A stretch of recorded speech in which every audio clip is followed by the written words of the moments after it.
Oh, About right now, the Hangout on Air is live. Welcome into the show, everyone. It is the Audible, the footballguys.com podcast. Cecil Lammy, Matt Waldman, and Dr. Gene Bramble to talk some fantasy football with you here tonight. YouTube.com/footballguys, DOTCOM, and of course, the Audible Live on iTunes, part of our 10 shows that we release every single week at footballguys.com. Sigmund Bloom is on assignment tonight. So, that means we'll jump in hot and fresh, Matt, Dr. Gene, and we'll trim the show a little bit, guys. We'll run a little tighter tonight, but we're still going to have fun. And, Matt, I know we got plenty to talk about, not only with tonight's game, but every game coming up on Sunday. yeah, absolutely, man. It should be a lot of fun. I mean, we're into some of the bye weeks, but this is the week for fantasy owners where it's kind of, time to dig in because if you're if you're 3-3, 2-4, 1-5, this is the time where you need to start making some adjustments here, so that you can contend for the playoffs. Because it's really about just getting into the playoffs. You get there, and there's a lot that you can do to do some damage. Get there and make it happen in the fantasy football playoffs. Dr. Gene Bramble always rolling his eyes whenever we travel and I go to eat something. He's like, "Oh God, you're just going to explode." So tonight, I don't Dr. think that's Gene, the case. Is it? tonight, Dr. Gene. I'm not at Saucy Q, but I will say I'm already craving double sausage. I had. Oh God, And I okra. had bacon and an everything bagel, and I'm going to chase it down with this nice Budweiser Select. It's an unpaid sponsorship right there. So, Dr. Gene, I Good guess luck with that. you can roll your eyes again. Bacon, bagels, and beer. My triple B diet. I've got blue cup instead of yellow cup tonight. So Okay. All right. do the Well, best we can. let's rock and roll this thing, guys, and we'll talk with the injuries, of course, first with Dr. Gene Bramble, who you can follow on Twitter at Gene Bramble. Now, we've got, of course, Joik Bell and the ankle situation. They're talking about 10 touches or so, and we've seen him limited coming back for the Lions. And this Joik Bell situation, they're fiercely loyal to this guy, like loyal to a fault. What have you seen from Joik Bell? Again, we haven't seen a lot when he has been out there, but it just seems like they keep trying to force him back, and he's just not ready. He's got the ankle injury now, and of course the knee and the Achilles earlier this offseason. What are your thoughts here with Joik Bell and what the Lions should do, Dr. Gene? Yeah, and I think a lot of that has to do with just their general discontent about Amir Abdullah and his fumbling issues and Zach Center being on IR and what Theo Riddick can do and just the general state of the depth chart. I think there's more room for Joik Bell this week than there was 3 or 4 weeks ago. I do think there's reason to be concerned a little bit. He was fully practicing on Wednesday, and then they backed him back to a limited practice on Thursday. Maybe that's because they saw enough of what they wanted to see from him on Wednesday that they felt like he'd assimilate himself into the game plan without any trouble. But Friday practice participation is going to make some difference here. If he's back fully practicing, or at least he has a consecutive limited practice, and we're hearing some positive things in the locker room after practice on Friday, I think we could probably trust him to get to those 8 or 10 touches. But until he's out there at full speed and proves that he's not going to struggle, I'd still have some concern about whether or not he's going to be able to handle any sort of workload, much less just 8 or 10 touches. Gene Marcus Mariota and his MCL sprain. Talk about this grade 2 MCL sprain that he has and how long you anticipate that he should be out. I think Mariota is a lot like Tyrod Taylor has been in the past couple of weeks, which is you've got a mobile quarterback, a young mobile quarterback, and that's an aspect of his game that he needs to have to be successful. And I know neither one of those players have really been doing as much as maybe was expected of them out of the pocket. Taylor has done a little bit more than Mariota. We're still waiting for that breakout game for Mariota as far as, putting some rushing yards behind him and maybe scoring. But I don't think it makes a lot of sense to put a player like that back there until he's fully comfortable with being able to move around in the pocket and run if he needs to. And, it's one thing to put Aaron Rodgers out there with a torn calf muscle. It's another thing to put Mariota out there with a knee joint that possibly isn't as stable as it could be. And the fact that he's not practiced much this week, yes, we're hearing Ken Wisenhunt saying tomorrow is a big day for him being Friday and that he's got a chance to play this weekend. But I think I don't see it. Maybe we'll be surprised and he'll do a lot more on Friday than what we've seen so far. But I think it makes sense for them to make sure he's fully recovered and not put him at risk of any additional injuries or aggravating the sprain a little bit more. The Antonio Gates situation is one fantasy owners will be watching closely because a lot of people expecting a ton of points to be scored, Chargers and Raiders, of course, and now we've got these rumors swirling about Gates and this knee thing. Now, no practice on Wednesday, no practice on Thursday. If there's a practice on Friday, even a limited one, I'll feel better about this situation. But it's just interesting to note, like, 2 days missed practice, and now the little bit of buzz you pick up on coming out of San Diego is like, Gates isn't ready, Gates tweaked something, and Gates on the last drive. So where do you stand on Antonio Gates, and how much do you expect him to play against the Raiders? I'm worried about it. I went back and looked at the video of that last drive and caught where the injury was, and he got kind of really bent back and over to the side. I think he's got an MCL sprain similar to what we're seeing Eric Ebron deal with and all these quarterbacks deal with. You know, you can't grade it just by video, but it didn't look like just a little bit of a tweak. He had trouble getting back to the huddle, tried to get off the field in that 2-minute drill, and Phillip Rivers pulled him back in the huddle and says, basically told him, we don't have time for you to walk off the field right now. Completed a pass to Ladarius Green and then targeted him in the end zone, but Gates couldn't get off the line of scrimmage, couldn't block on the pass to Green, couldn't get off the line and make it into the corner on that corner fade route that didn't connect there. And I'm not surprised after looking at that he's not been able to practice this week. Lots of other players, I would say, similar to what we said for Steve, others than Steve Smith and Ben Roethlisberger, we have seen Antonio Gates play through some really difficult injuries to play through. So I'm not going to put it past him to do, as you said, a limited practice on Friday and then test things out, be a game time decision, and then go ahead and play, and possibly play productively in some high leverage situations. But just by the mechanism on video, it looks like it's going to be a difficult injury for him to play through this week, and certainly if he is active, to play through effectively. Well, speaking of food and San Diego, the only thing closest to pig that I'm having is this thing right here. But Keenan Allen in San Diego was just, he feasted on the Packers, but now he has this hip flexor injury, and it just seemed kind of strange looking at, as you described the mechanism of the injury. It just didn't seem, it just seemed like a very innocuous type of situation. Suddenly he gets up and he's pointing at looked like he was pointing more at his abdomen than he was his hip. So what's going on with that, and how likely is he to play? Well, there's a fair amount of optimism from the Chargers beat writers. Michael Gelkin tweeted today that he felt like that even though Keenan Allen hasn't been able to do anything other than get on the treadmill through Thursday, that there's a good chance that whether or not he's able to do much in practice on Friday or not, they can continue treatment and rehab him with the hopes of him being ready to play Sunday. And I think hip flexor is better than the alternatives, which could have been an adductor strain, what we saw from Arian Foster and Jay Cutler and Danny Amendola and lots of other guys over the past couple of years. And I had a couple of very astute people say, a lot of times people will kind of localize to that front of the hip there with the hip flexor because where that is, it doesn't necessarily have to be a groin, and to not read into too much about that initial report being inaccurate. And I think Adam Schefter sort of proved that. So I think it's a better, not that it's 100% guaranteed that a player that can recover from a low-grade hip flexor strain within 1 week. It's still possible that he may miss a week or be ineffective for a short period of time here. But I think it's better than some of the other things, as you mentioned, the abdomen. We've heard so much about sports hernias and core abdominal muscle strains. All of those things kind of localized to the front there. So tomorrow is going to be pretty important, just like it is for Gates. If we see Allen comfortable enough to get in some limited reps, if it's anything at all, that'll make me feel a little bit better about him being likely listed questionable and whether or not we see him maybe have a chance to play this weekend. But both of these guys are going to be game time decisions. We're going to hear about things coming up through pregame warm-ups. It's going to be a tough call to decide how effective each of them will be, and hopefully the tone of the beat writer reports on Friday and Saturday will lead us in the right direction.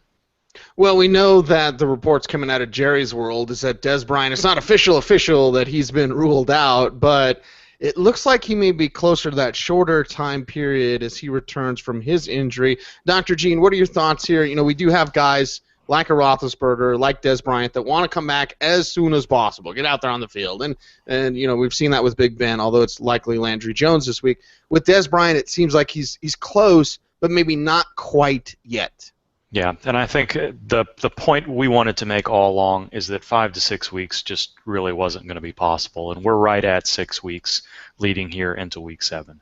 So yes, the average time is 8.9 weeks in the studies that we've seen. Yes, Des Bryant can probably return a little bit early, and they've targeted that all along, and there haven't been any setbacks in his rehab, and he is able to do some stuff on the side, but he's not getting himself into football conditioning yet, and I think the hope is that they can start ramping that up through the weekend, have him return to practice next week, and get him back at right around that 7-week mark rather than 8 to 9. But he's still got to get through this critical reconditioning phase over the next 7 to 10 days. And if he can do that, and if we see him increase his practice participation and his foot feels good in this orthotic shoe that Nike is building specifically for him, then yeah, maybe in that 7 to 8 week range is going to be possible. But I'm glad that we're not seeing them push him too soon and risk the second half of the season if he has an injury a little bit earlier. Gene Julian Edelman gave us the finger on Sunday night, so can you tell us a little bit more about that condition? Yeah, I don't think that was a big deal. It was only a big deal in that I think it got into his head a little bit there, and it sort of snowballed him. The first, it may have even been subconsciously that first pass that he dropped, it kind of got in his head, and then, I don't know, maybe I'll try to catch things a little bit different because my finger may be bothering me. Players, wide receivers in particular, play through beat up fingers, dislocated fingers, jammed fingers, swollen fingers all the time.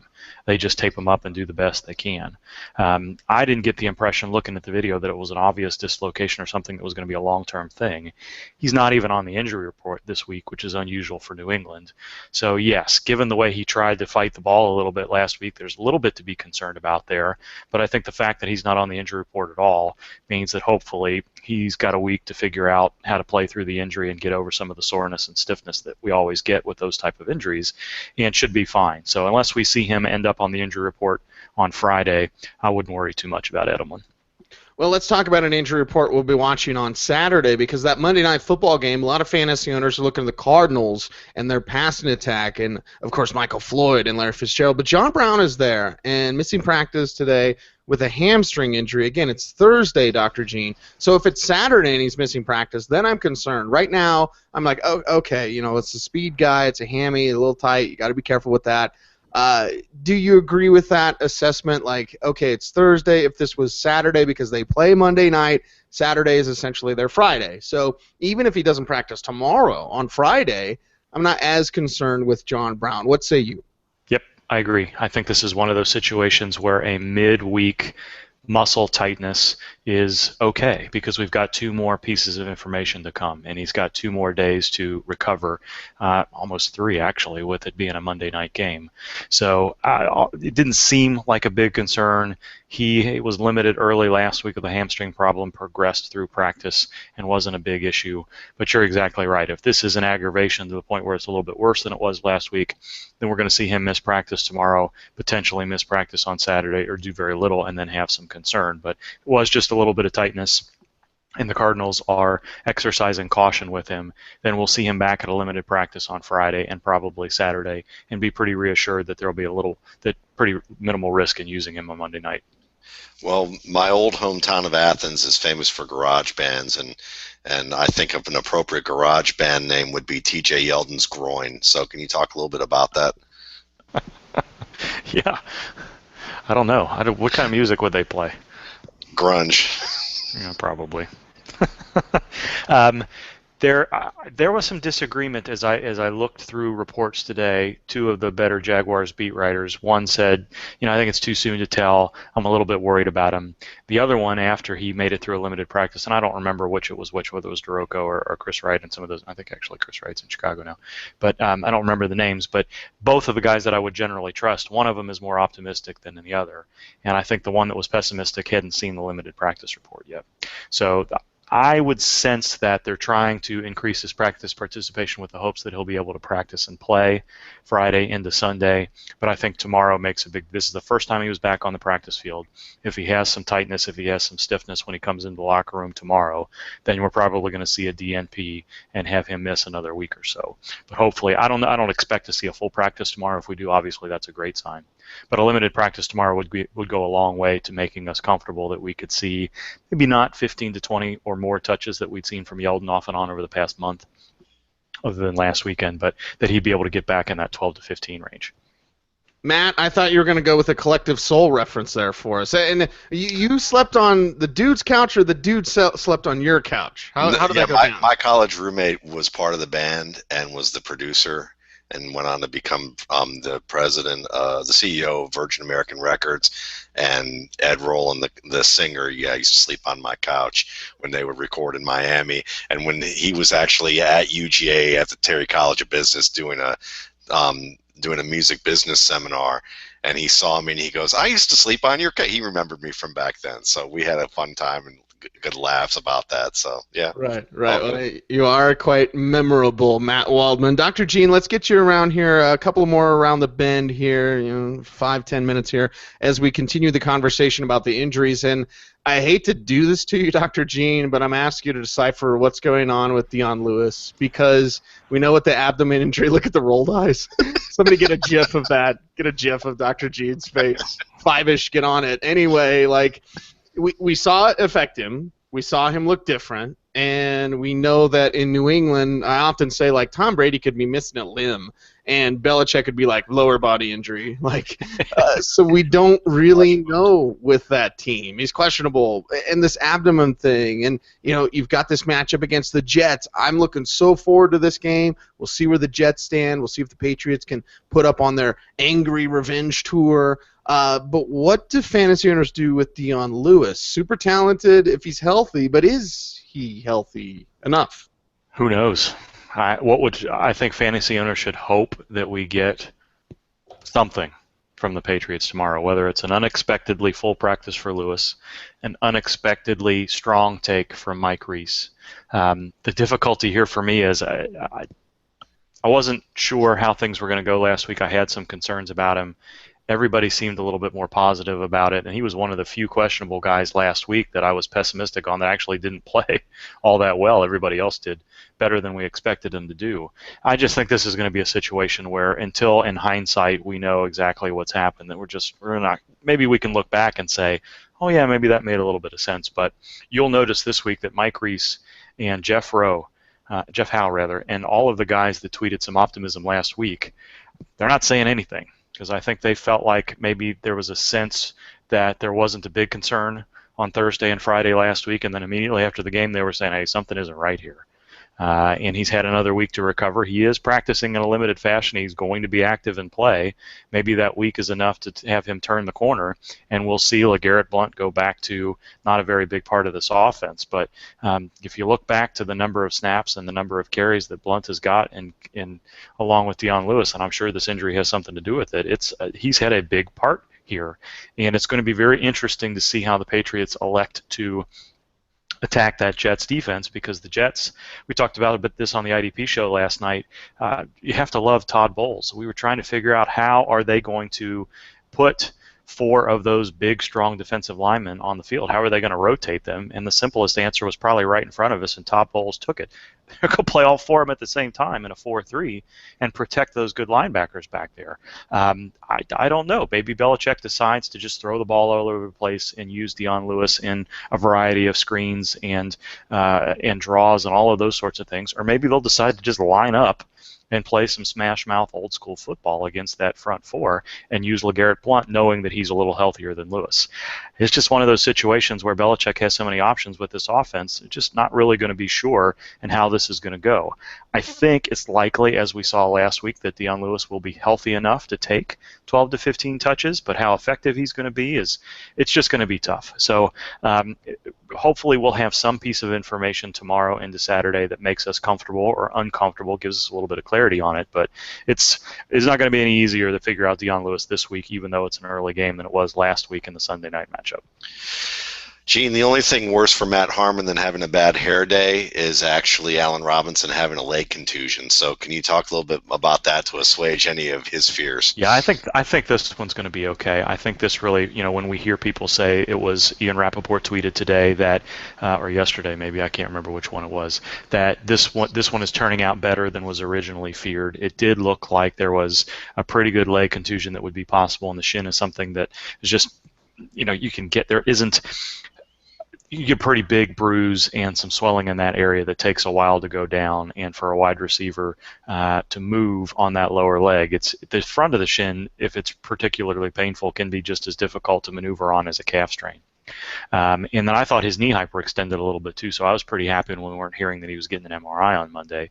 Very nice to see him back practicing as the week progresses. There doesn't seem to be much pessimism with him at all. Barring something surprising on Friday, I think we see him play, and I don't think, if that's the case, I think if he's active, and I don't think we're going to see him as a decoy, I think he's going to be able to play effectively if his practice participation is reassuring on Friday. Can I ask you a quick question here? Because I'm watching the Seahawks with a 17-point lead, and Anquan Bolden, who is, just made a big catch on kind of a stop fade, and he didn't really do much all game long, but now he's got 2 receptions for 33 yards. When you have players who have injuries like Bolden, do teams sometimes look at it and go, once he gets warmed up, and if we can just hang in for a couple of quarters, the guy will get warmed up enough that he can start delivering? Because of course Seattle has been having collapses over the past few games in the fourth quarter, and so I'm wondering if Bolden can catch fire here. Yeah, I think it's possible, and a lot of that, these guys will go in that locker room, and the hope is that you keep them warm through halftime, either with the exercise bike or heating pads or whatever it may be. These guys are getting treatment in the locker room at halftime, and maybe even if he didn't feel great through the first half, or they weren't willing to rely on him, if he comes out after halftime and says, I'm feeling pretty good, I didn't tighten up over halftime, let's go, then yeah, you'll see the first couple of drives of the third quarter, they'll give these guys some early opportunities to see just how much they're going to be able to handle. He is Dr. Gene Bramall. You check him out on Twitter at Gene Bramall. And, of course, look at his work at footballguys.com. Dr. Gene, one more loop for you here, and certainly appreciate your time as always. I want to ask you about Matt Jones and the toe injury. Anytime I hear of a running back with a toe injury, it makes me think of Marshall Faulk and how a toe took him down. Made me think of when Darius Walker described to me what a turf toe was, and that is gruesome to think about that. Makes me think of my dude CJ with his toe injury earlier this year. Those things linger. Matt Jones is back, and Tampa Bay giving up rushing yards like handing out Halloween candy. So with Alfred Morris there, could be a better play than people think. But what about Matt Jones this week, coming back from the toe and practicing, looks like practicing in full? Mute. So, well, I love talking to myself. It's the best. Yeah, so that's the thing, is full practice is weird to me. For a guy with an injury like this who didn't practice at all last week, if I'm remembering correctly, I don't even think he got a limited practice in at any point, to come back and fully practice is odd, but I think it also tells you that maybe the injury was something that they just really wanted to cool off, and then they were going to give him a chance to see how he looked on Wednesday, and when he came back on Thursday into the locker room and wasn't having any trouble, I think they just figured, let's let it go and let him play. And I think if we're back to another full practice tomorrow, yes, it's something that's probably still likely to limit him a little bit, but if they're willing to let him take as many practice reps as it seems like they have, and I know that means something a lot less than it did 5 to 10 years ago as far as practice reps during the week, I think it's a pretty good sign for him. Not that he's going to be a player that necessarily gets that 15 touches that he got just before the injury a couple of weeks ago, but I think they'll probably let him go. Gene, Sammy Watkins and the ankle injury, watching that game, he basically was calling for the ball in the media, and then they have a drive at the end of the half where he gets it about 3 or 4 times, and that final catch, he adjusts to the ball in the end zone. Doesn't seem like much of an adjustment, and ankle injury, limps off the field into the tunnel, never to be seen again for that game. So, so what's going on? Is it a high ankle? Is it a low ankle? Is it him just trying to get out of Buffalo, which I would probably try and do? I don't know. What's going on? Follow the Marshawn Lynch plan to success? Yes, exactly. You're making Bill's Mafia angry saying that. Sorry, Rude. Mr. Rudnicki, if you're listening. Sorry, Joe Marino. So I think it's in between. It's not a high ankle sprain. It wasn't a mechanism for that, but it wasn't the typical kind of roll your ankle type situation. He rolled it to the side, but also kind of up on top. And, there's a ligament that I'm showing my wrist here. I don't know why. But on the top of the foot there's a couple of ligaments that consist of a low ankle sprain. But this is one that kind of went from, it's on the top of the ankle, and those are ones that have caused, it's probably what's causing Eddie Lacy trouble. It's something that cost Percy Harvin a number of weeks in the past. When that ligament is sprained, it's difficult to get that ankle stable and taped and feel well. It's not quite the same as a high ankle sprain, but if you're going to have a low ankle sprain, that particular ligament is not the one that you want torn up a little bit. So it's not surprising that he's missing a couple of weeks. And I think that's what's going on here. Hopefully we'll see him get back to practice next week and be able to recover. And it's certainly it will help do some favors for the calf strain that he's trying to fight through too. He's the man, Dr. Gene Bramall. You follow him on Twitter at Gene Bramall. You check out his work at footballguys.com. Dr. Gene, thanks as always, my friend. Thanks, boys. Enjoy the weekend. And there we have it. Dr. Gene Bramall from footballguys.com. Matt, you get to give us a game update now. Usually that's Sigmund's job, and he's so excited, like, oh, the game update. But game update for your Seahawks, man. They're absolutely crushing, and Tyler Lockett, baby. Tyler Lockett used more as a receiver. Yeah, that's what we wanted. Deep post-off play action, beautiful play, really nice throw. Wilson went for it instead of going for the lower, deep cross. He went for the one higher up and split those safeties and got it. Marshawn Lynch has a touchdown after a prolonged drive for their first offensive drive of the game. And, right now it's third quarter, about a minute 15 left, and they are trying to run the ball. And it looks like that Marshawn is in beast mode, right now, getting yards after contact and being able to make some plays. And they're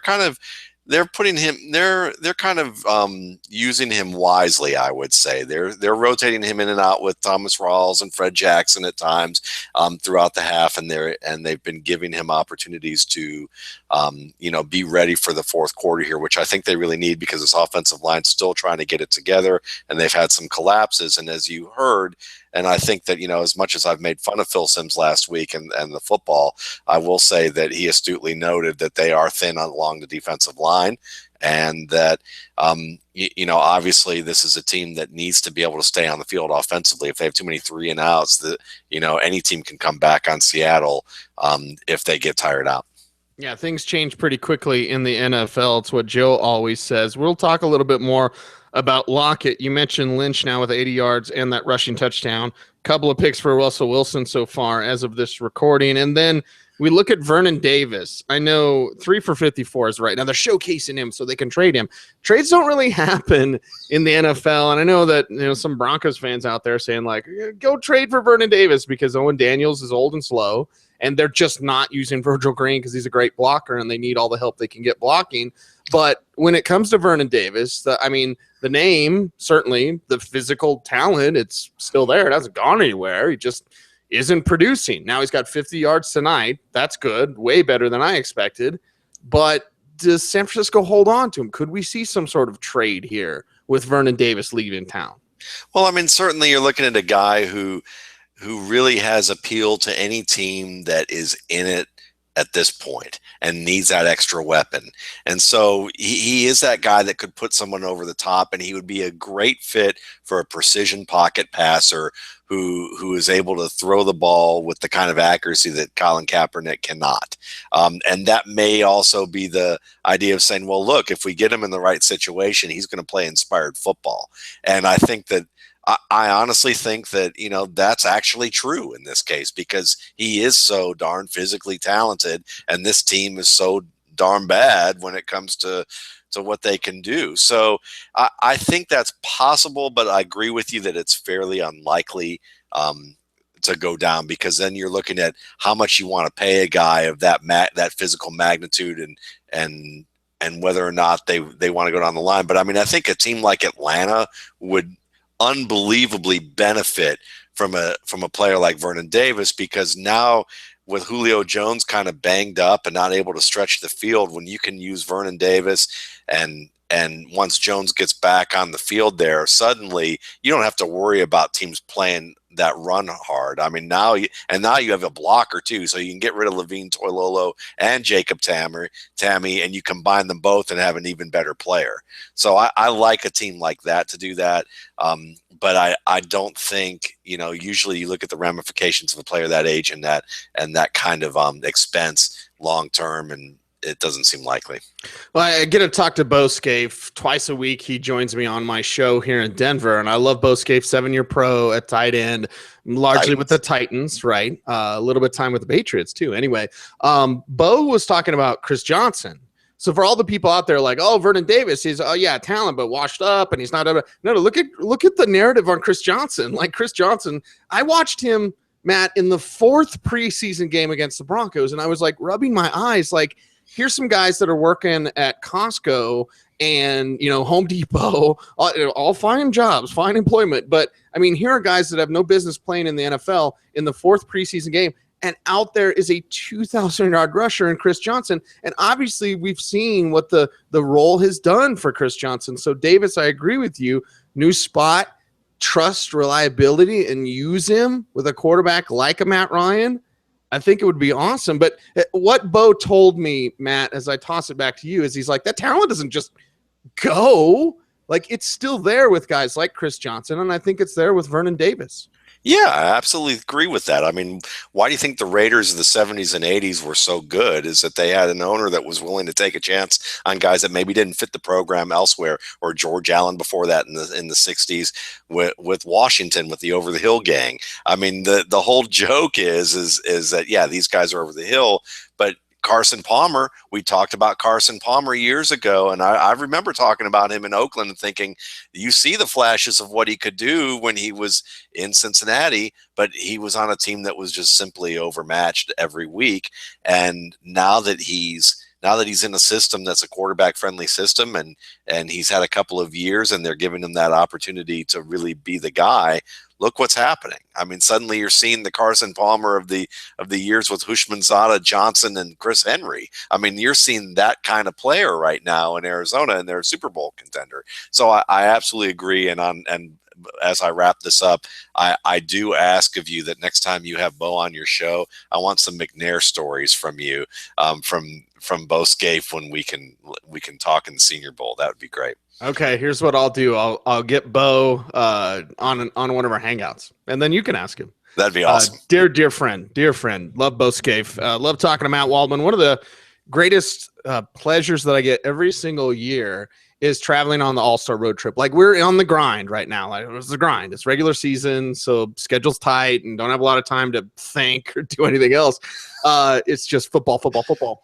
And when we get to go on that All-Star road trip, Matt, you and I have had some great road trips. I'm so happy that I get to travel with you, with Dr. Gene Bramall. We have such a good time, and the conversations we have therein are fantastic. Now, I lead this into, we've got some Senior Bowl players that I think people need to be talking about. One is Tyler Lockett, who we saw down in Mobile. We've talked about him on this show being like an Antonio Brown-like prospect, and people, that's crazy.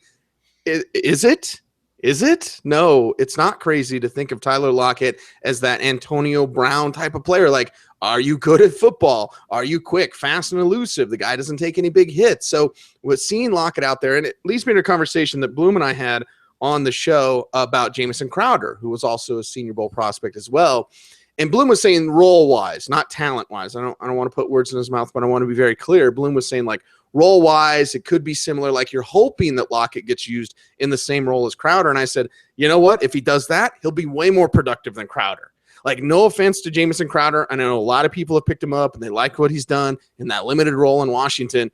But we saw Crowder and Lockett on the same field, Matt, doing the same things, and it wasn't close. Lockett is just that much better, and so glad to see him tonight. Your thoughts on Lockett and Crowder and what we saw in Mobile back in January? Sure. And I think that when you talk about Antonio Brown, remember, Antonio Brown was a guy that people said, are you crazy? He's not going to be that good. So, I mean, it's that you can just start from there. I mean, Isaac Bruce was a player that came out of nowhere from Memphis. And I mean, I know that he was a higher round draft pick, but he was an excellent player that kind of exploded on the scene, and he was a player very similar to Antonio Brown. I think that when you look at, the quick twitch player who can get deep on you, but he could also weave through a defense, until later in his career when he was unbelievably old and still just an extraordinary player, who just ran unbelievable routes at 179 pounds. But anyway, we go to someone like Tyler Lockett. And the thing about Lockett that I've always seen on film, as well as what we saw in the Senior Bowl, is a very flexible athlete, someone who's excellent at being able to bend his hips. And that's something that's very important for all football players, is how flexible your hips are to be able to change direction, to be able to generate power and acceleration, and to be able to adjust in situations that I would say, that create really good plays. And Lockett has always shown to be not only just physically a good football player, but someone who understands the game. It flows for him. He's someone that understands how to make adjustments. Either at the sideline as he's doing right now, and getting a near first down on a third down here on an adjusted play where Wilson had to leave the pocket, but also as a runner, being able to block. I mean, I'd say that he's a nice all-around player. He may not be your big guy that's going to go up and win footballs at the level that Steve Smith does. I don't think he's quite on that level, but he's certainly someone that with Russell Wilson, who can throw the ball as deep as well as anyone, and I think is underrated in the pocket with his touch, that over time, as once they get this offensive line together, I think that you're going to see a lot more of Tyler Lockett. And so I do agree and we saw him make some really tough catches at the Senior Bowl in practices where he showed off that ability. Jamison Crowder I liked, but Jamison Crowder to me has always been the guy that I've said he's like this close. And what I mean is that he's like this close from being more than a slot receiver.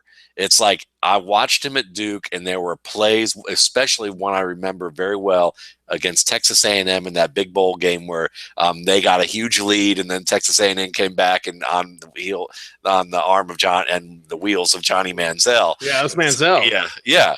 But he had a play in the first quarter that was a deep play that he had to go up and make this one-handed catch in tight coverage, and he was this close from making it. I mean, it was a really nice play where you had to admire the effort, even though he ended up not catching it. But I saw a lot of plays like that from him, where he was that close but couldn't quite do it.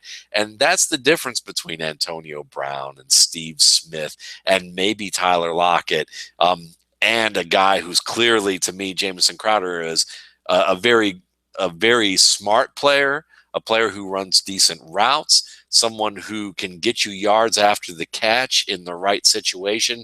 But is he going to win consistently in the open field? I mean, win consistently against tight man coverage and make those dynamic plays that a DeAndre Hopkins would or an Antonio Brown does? And the answer for me is I haven't seen it yet. So right now he's a nice play because Pierre Garçon is on the opposite side, and he's a guy that teams aren't really focusing on. They're just, they're giving Jamison Crowder to the offense, to Kirk Cousins right now. So I like him, but not enough. He's better than Andre Roberts right now, which is a good thing. But I don't know if he's ready to be that primary guy. Whereas, another guy we might talk about is Stephon Diggs, who I think very much is an Antonio Brown, Odell Beckham, exciting kind of guy. Right. And I would get to Diggs in a little bit. I've got him written down to pick your brain about. And we look back at Jamison Crowder. I've talked to Kenny Anunnicki and Juwan Thompson about that game against Texas A&M. That was a big game for the Blue Devils, man, and going up against Johnny Manziel and company. And Crowder, to me, they're a little bit different, Matt. But you talk about this close guys, it reminds me of Vincent Brown. Like, Vincent Brown was one of those this close guys. Like, he had enough speed to run an end around, but God forbid any injury. And it's injuries that did him in. Like, he was he's just this fast enough. He was just good enough, just as crisp on a route running. And then once Vincent Brown got hurt, he was never the same. Yeah. So with Crowder, we hope that he stays healthy and has a good prolonged career in the National Football League. Let's go ahead and go to Diggs. I've got another Senior Bowl guy, David Cobb. You won't be surprised. I want to talk about that. But with Stephon Diggs, let's go through the rookie scouting portfolio. And by the way, now people don't do this to me, Matt, okay? Because everyone does the badge watching at the Senior Bowl, and they'll see my badge, and they're like, that's that blowhard from Denver. But I love when I'm like walking behind you or we watch practice from different areas. I'm stuck at the 10-yard line. You usually go sit up in the stands. And you like to get different angles when you watch practice. But I'll see people see your badge because we're the old guys on the circuit now. You know what I mean? I remember our first year when Bloom and I went in 2007, and Scott Reynolds and Jim Flynn from Pewter Report showed us the ropes. But I love when I see other guys that everyone looks at your badge. They don't look at your eyes. They look at your badge and who is it? Who is it? Who is it? And when guys realize it's Matt Waldman, and then they'll go, that's a rookie scouting portfolio. Dude, it's beautiful. It's I have beautiful what you've I have done, man. I have no idea that goes on, but that's very cool. Yeah, So it's I'm glad, beautiful glad to what hear you've that. built, man. It's fantastic. Stephon Diggs, rookie scouting portfolio. Let's go back, talk about the Maryland prospect. We saw the flashes in his first game against Denver, and he was giving Bradley Roby fits. Now, Roby's struggled a little bit. I like Roby.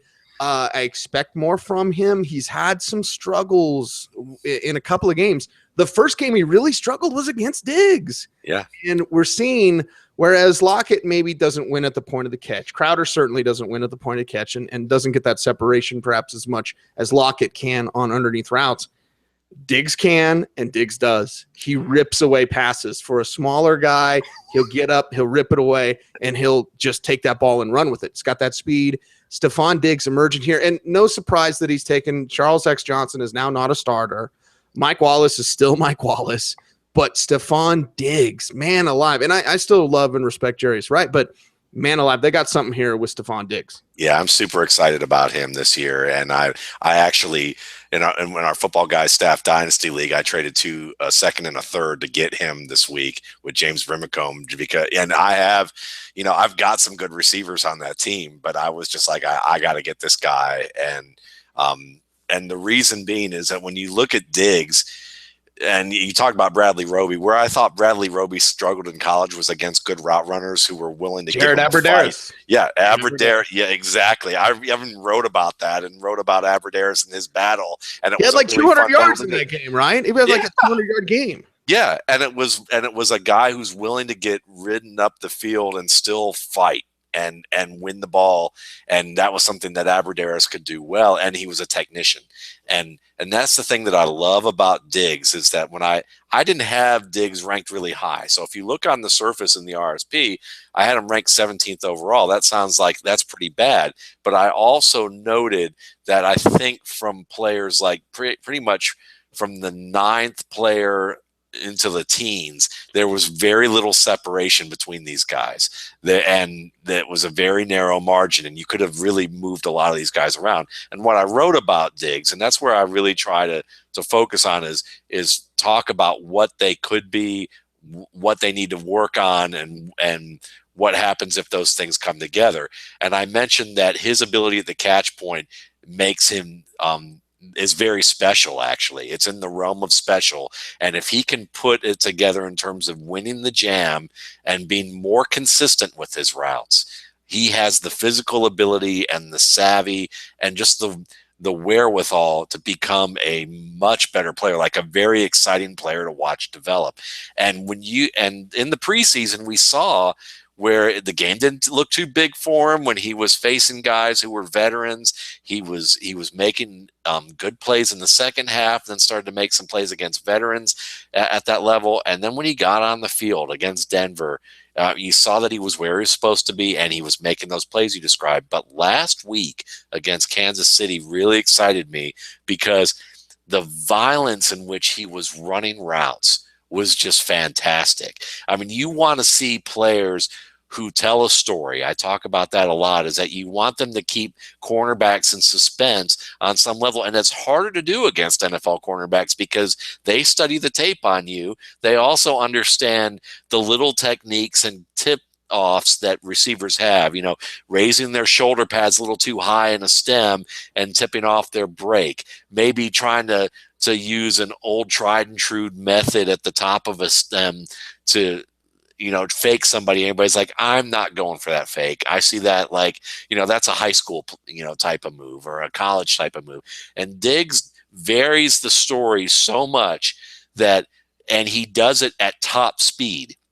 He's not thinking about it, or he's accelerating into his breaks, which you often don't see from rookies at this stage. He's speeding up into the break, and he's leaving people 3 to 4 yards away when he makes that break and makes the catch. And he was always known for his ability as a player after the catch, a very fine punt returner. If anything, the biggest knock I had on him besides press, which I've seen him use a couple of really nice moves and develop that. He's got that chop move to come down. He's got to swim. I've seen him kind of be able to punch down on a guy repetitively as he's going up the field. So that's all coming together. But the thing the biggest knock for me was he tried too hard to make plays, and he had a little bit of the case of the Marquise Lees sometimes when it came to trying to make more than what was available and just get downfield and end up losing more than he gained.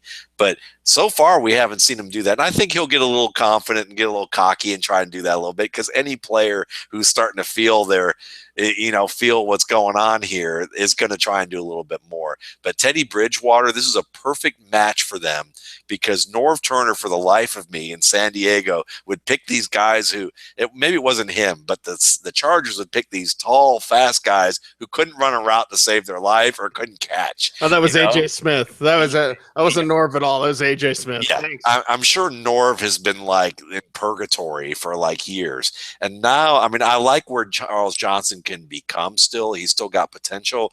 But Mike Wallace isn't that kind of route runner. He's not that kind of player. And Diggs is on time where he needs to be and makes the reliable play and then can get some. He's everything you want from a receiver in that kind of offense. And Bridgewater is the kind of quarterback that, even though he hasn't been a fantasy commodity at this stage, and the offensive line is bad enough that while he's no Russell Wilson, he's done some pretty good stuff to get away from pressure. And that Broncos game was a great example of that. He can hit a guy on time, and this is just the type of security blanket with big play potential he needs. Now, I will say this about Teddy, and it's maybe an unusual comparison, but one that I see from him, and it certainly plays into the fantasy lens as well. To me, he's a more mobile version of Troy Aikman. And it's not like Aikman couldn't run, okay? Yeah. But he's smart and accurate. He's going to distribute the ball. If he needs to light it up, he can. But he's going to be conservative when he needs to be, and going to be very efficient with what he does. Looking off defenses, just the savvy from Teddy that we've seen. And I'm getting chills just talking about it. We both love and admire Teddy Bridgewater. I use that Aikman comparison. What do you think? No, I think that's a very good comparison. I mean, I've mentioned Joe Montana because I think Montana has had years where he wasn't a great fantasy player, but he was more of a distributor, But I think Aikman is a very fine one to have there because from the standpoint of a production potential and really his role and the way that he looks at being in that offense. And right now, I mean, to me, this is the thing about evaluation that's fun, fascinating, and also frustrating sometimes for fans, is that they look at it and they look at the bottom line, and they're not really looking at the fact that, well, what's the components of this team? What's really going on here? Well, they've got Adrian Peterson in the line that doesn't really do very much. So you got to ride Peterson because he's the guy that actually makes that line. He makes the line look better than they are. And so in that respect, you're going to continue to go to him. But at some point, it's going to turn where they're going to have to be able to provide protection for Teddy so that he can get downfield, and they're going to have to give him more than one receiver. And right now, I mean, Kyle Rudolph could be that second receiver if he didn't have to be in the backfield to block on pass downs, which they did against Denver a number of times, a couple weeks ago. But you can see the anticipation, which Aikman always had, and just the smarts of managing the game and not giving up, too many bad plays. It is the Audible Live every Thursday night right here, youtube.com/footballguys, DOTCOM. And, of course, on iTunes, we are the Audible. Thanks, everyone out there, for listening. Another record year in terms of downloads. So we appreciate everyone out there. Millions upon millions of downloads this year again. So thank you guys. It's really, really humbling that y'all listen. And this show, the live show, is the top downloaded show of all of our shows. So we certainly do appreciate that. Let's go back to the Senior Bowl and back to David Cobb, because I'm thinking of preemptive pickups at running back. And I'll get to Stephen Ridley in a little bit. But I've talked a lot about David Cobb on local shows, national, on the waiver wire show here on the Audible. Like, David Cobb they're just going to hand him the job, okay? It's not like he's I got to beat out Dexter McCluster. Like, I got to show I'm better than Bishop. They already know he's better than Sankey, okay? He's going to step into a starting role. And the fact that you can get a starting running back who's talented, because, again, in doing this and covering fantasy football and everything that we do, Matt, I think, and I'll throw Sigmund in here as well, we're talent evaluators, okay? So when somebody gets hurt, like the whole KC situation, it's like Sharkandris West stinks, okay? Why? I'm a talent evaluator. There's no talent there, okay? So if you can trade him away, do it. A lot of people have done that and have really reaped the rewards from doing that. Getting a Calvin Johnson for Sharkandrick West before he played. Because after he played, everybody saw that. So, and again, there's a situation evaluator where a Matt Asiata, a couple years ago, of course, blows up, scores all these touchdowns, 3 carries for 4 yards and 3 touchdowns. But from a talent evaluator standpoint, I'm like, man, Asiata, he's a freaking fullback. Who cares? And then he scores 3 touchdowns. So that's where, your situation evaluator hat needs to be on, not just talent evaluator. But when we look at situation and talent coming together for a waiver wire running back that is out there in almost every single league, okay, you can go grab David Cobb. He's going to step in, could be one of those late season changers to help you get over the hump. People say, oh, well, Tennessee hasn't been running the ball well.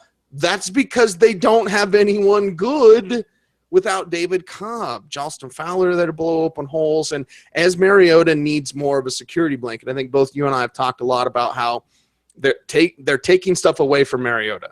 Stuff that is simple, easy reads. This is why you get the pick sixes and guys are squatting on routes because they know he's going to do something really basic, going to do some sort of play fake, turn and fire and lock on that first target. So defenses are feasting on Marcus Mariota. If you added David Cobb to the mix, and I'll get to Dorial Green-Beckham, and I actually want to talk a little Zach Mettenberger tonight too, but you throw this David Cobb into the mix, power, determined, efficient runner that can wear you out. I think it's good for the Titans, and it can be really good for your fantasy team.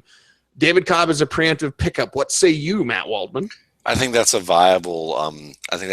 Strategy, and I think that it might take a couple of weeks for him to get worked in because obviously being hurt, and also the only nagging feeling that I have. I want to get this out of the way before I sing his praises. Is that the only nagging thing that I have is that they did talk a little bit in the preseason that he had a lot to learn, and that and there was some sort of caution and a little bit more of a cautionary approach with the running back coach, and it sounded more like a running back coach who was kind of in the media chastising his rookie for not necessarily being with the program in the way that they needed him to be.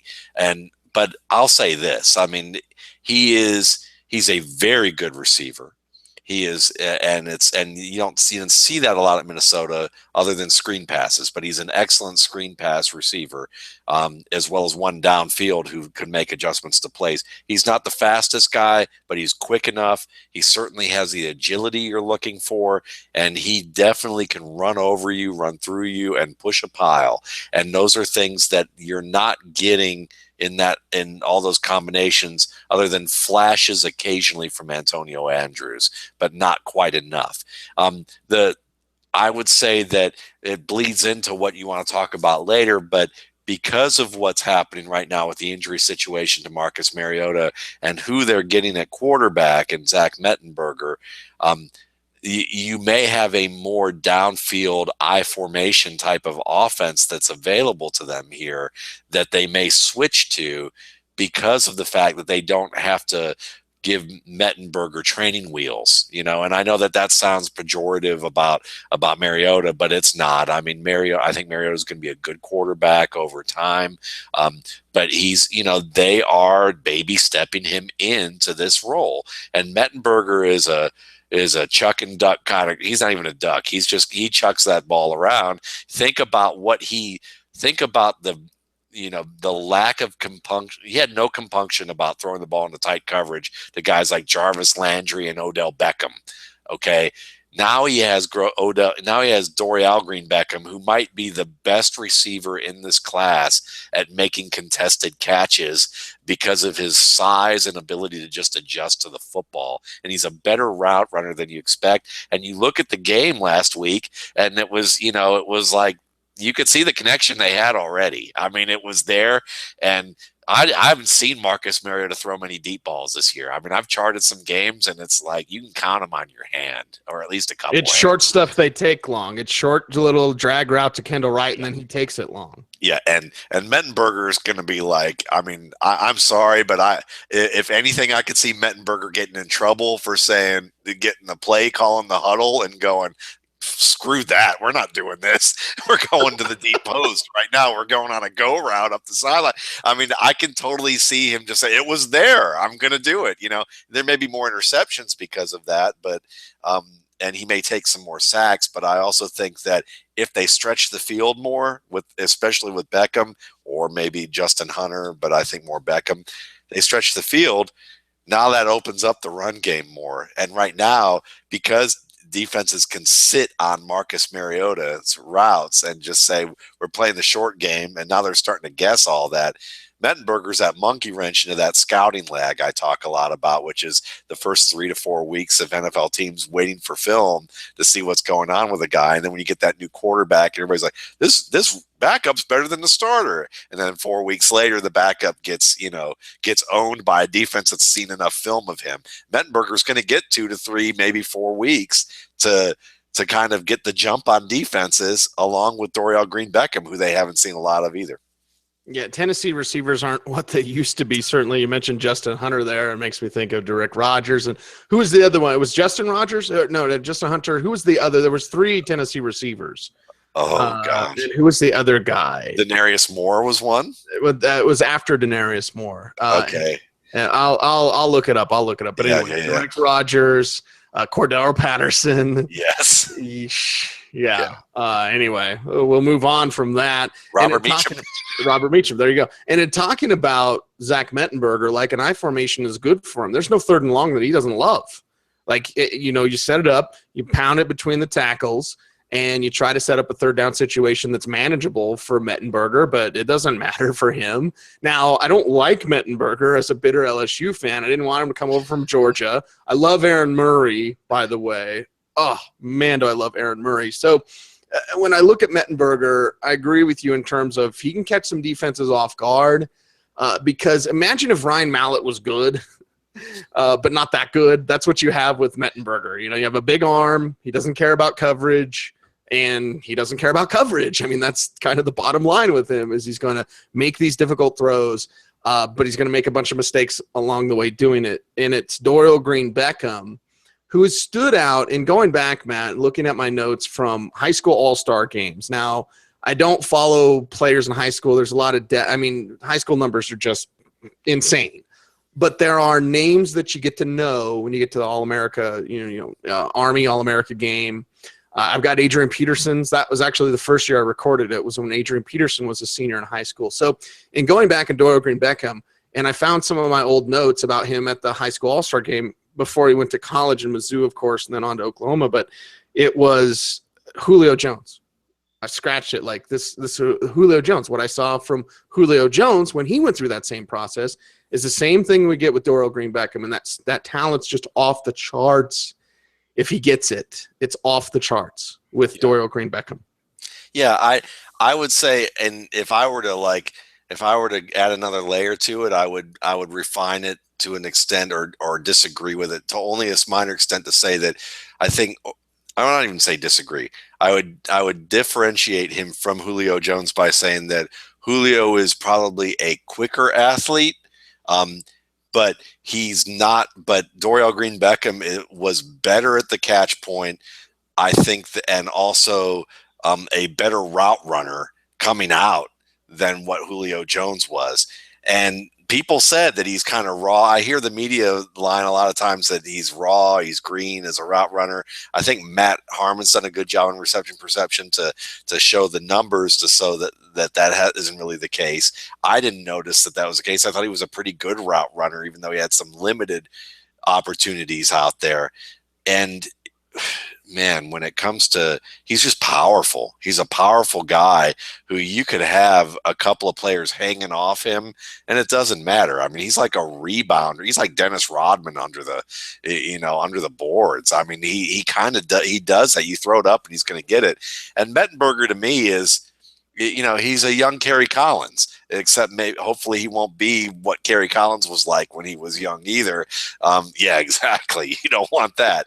But he's kind of like that on the field. And I mean, I like his fire and his fight, and he grew up not far from where I lived for 20 years.